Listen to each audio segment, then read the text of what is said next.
back to One Piece Anime Review, episode number 64. This one I'm reviewing the 852nd episode of One Piece. A hard battle starts, Luffy versus Katakuri, and the 960th manga, a great sumo match in the Wano country. Yep.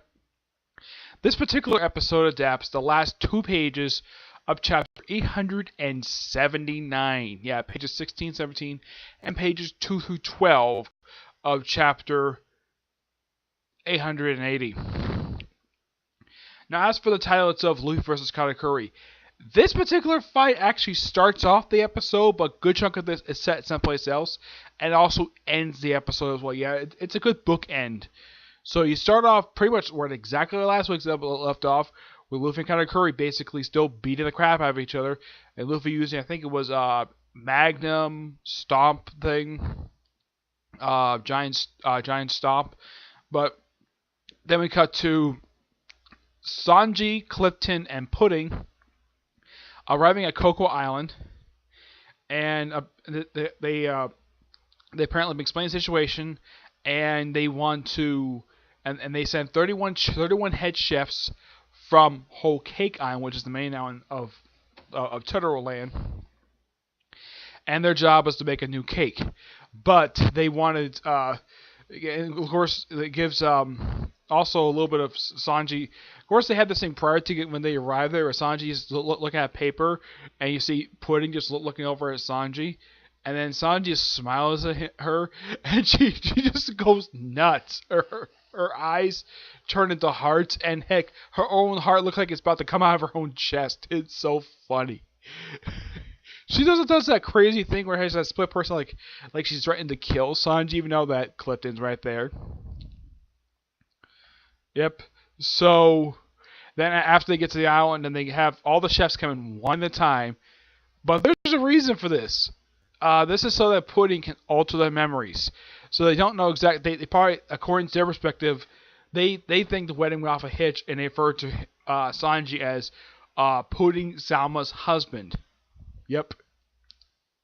Now, prior to him coming in, Clifton got a chance to look at Sanji's blueprint of the cake, and she was surprised at how well he knew what it looked like, what the ingredients were, and she asked him, how'd you know what the ingredients were if you didn't taste them?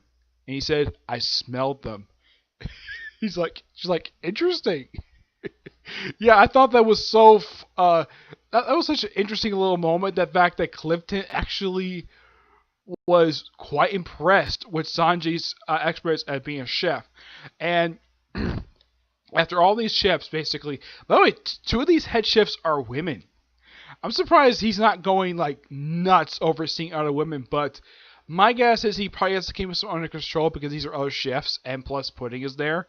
Because even though he'd probably go nuts if it's Nami or Robin, but I think in the case of Pudding, it has to be something else.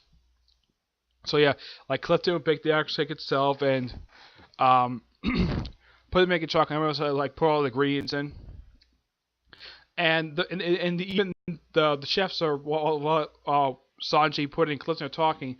The chefs got a chance to look at the blueprints of the cake, and they were impressed. Who made up these blueprints? And Sanji says, I did. And it was talk about the top head chef, where he had just come up with the same ingredient just last week. This is what they say. He says, okay, we're gonna use my own secret, something like pure sweetness. And Pudding is pure sweetness. Interesting. Also, he goes nuts over seeing Pudding in a chef's outfit. Yeah, she does look cute in it. At one point, you see she's going nuts, and she's spinning around with little hearts. They have one point where she's lying on a test tube, just because Sanji's basically giving her praise. She's got a female Sanji in a way where she's going nuts over Sanji. Just so funny. Yeah, you have you have Sanji just talking to these guys very seriously. Pudding's just acting like a lovesick girl, like a girl who's very love happy, just dancing because of Sanji. Just so funny. And eventually he gives all lay down the orders what they're all supposed to do, and they all do it. and it's by far a hilarious moment of the whole episode. And I gotta say, it's actually a pretty good portion. Now they do. Now I have seen that they do change a couple moves from manga. Yeah, when this comes up, yeah, yeah. The first time Luffy, before you first see Luffy here, he was using the elephant gun.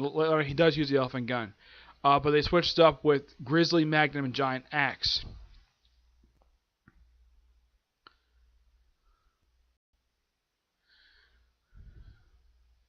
Yeah, they also made another sensor change about switching a finger or pudding. Yeah, let's see. A dog and pig sniffing the flying carpet. Yeah, that was funny. Yeah, and they also added the thing of the whole citizen is going love crazy over her.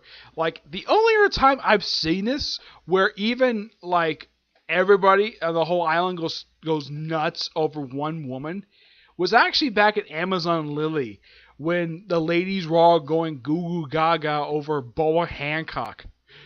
It was by far one of the most hilarious things I have ever seen. Yeah, so this is quite similar to that. The episode overall was really, really good. As for the Straw Hat Crew themselves, you do see briefly the sunny inside of it, but the one thing I should point out though, in the manga for the next like 10 chapters, uh, up until about 890, the Straw Hat Crew is very rarely seen. Yeah, they're very rarely seen in these chapters. If they are seen, they're seen for roughly like maybe a panel or two, or they might be seen for about 2 pages. Or in the case of the Luffy versus Katakuri battle, this might take up like one panel of a manga of a chapter. hmm But this episode overall was really good. I really enjoyed it. Now to talk about that newest chapter in the manga. If I can get it open here. Me. First, we see, I think it's supposed to be the cover of this week's Weekly Shonen Jump with Luffy just eating a hamburger, which also has uh, almost everything on it, like mustard, all this other stuff. Yeah, that's the cover of the. That's the cover you see. There's no cover story of this one. Yeah, one thing about this particular arc, there isn't that much for cover stories for some reason. And then we see this art page. I think Oda did this. Of the Straw Hat Crew look like they're going to a beach. You see Nami in a bikini. You see Robin in a bikini. Yeah, it's and Luffy in a swimsuit is by far very funny. Yeah, all at the beach. Yeah, it's. I think for people who are love stuff like this, yeah, I personally don't mind. This is actually really styling summer. Well, because summer's almost over here. And pretty much the whole point of this one is like, okay, we see from the sumo wrestler's unhappy that his top knot's been cut off, so he goes freaking nuts. So he goes after the woman who cut it off in the last chapter, who basically, because I'm watching Gintama right now, she kind of reminds me of that of Sheen's sister, where she goes nuts and she's like very crazy. And then Luke's like, gum gum, Tesperati, and he uses like a giant hand to stop her. And of course he gets knocked back. And pretty much most of the chapter is just Luffy versus the sumo wrestler. He's like, he really wants to do it. He really wants to fight him. So the guy, he's pretty much spends the whole chapter fighting him. He does use the sword, and we also see Basil Hawkins. Yeah, he's in this chapter. And also Law's talking bear. You see Law briefly like one panel, the whole chapter. Yeah, this panel right here is Law's only appearance this whole chapter. He's looking after his navigator. Basil Hawkins pops up in here. See Luffy using his Tesperati, this giant hand, to smush the sumo wrestler. And then of course, and it's like, what's up with these guys? Like, call the boss of the town over here. Everyone's like, oh, you're ready. And more people want to gang up on them. So they basically into a big brawl. And then we see, I think this guy's supposed to be the master of the town.